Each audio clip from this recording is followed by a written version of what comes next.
ذبح کے وقت تکبیر بھول جانے کا حکم کیا ہے؟ اگر بسم اللہ اللہ اکبر کہنا ہے، اللہ کا نام لینا، ذبح کرتے وقت بھول گیا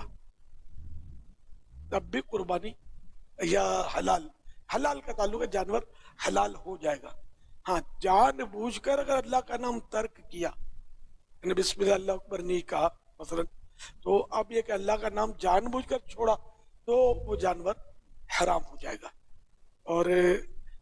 بعض اوقات یہ ہوتا ہے کہ ایک چھری رکھتا ہے گوشت فروش، اوپر کوئی ہاتھ بھی رکھتے ہیں، لوگ اوپر ہاتھ رکھتے ہیں، تو ان میں دونوں پر فرض ہے کہ اللہ کا نام لے، دونوں بسم اللہ اللہ اکبر کہیں، ٹھیک ہے۔ اچھا، اب ان میں سے ایک نے بھی اس لیے نہیں کہا کہ اب وہ یہ تو کہہ رہا ہے، مثلا ہاتھ رکھنے والے نے کہا میرے کو کیا ضرورت ہے، یہ تو کہہ رہا ہے جس نے چھری پکڑی ہوئی ہے،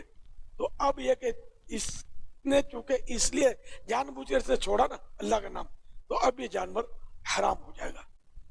اب بھول گیا تو پھر کوئی بات نہیں۔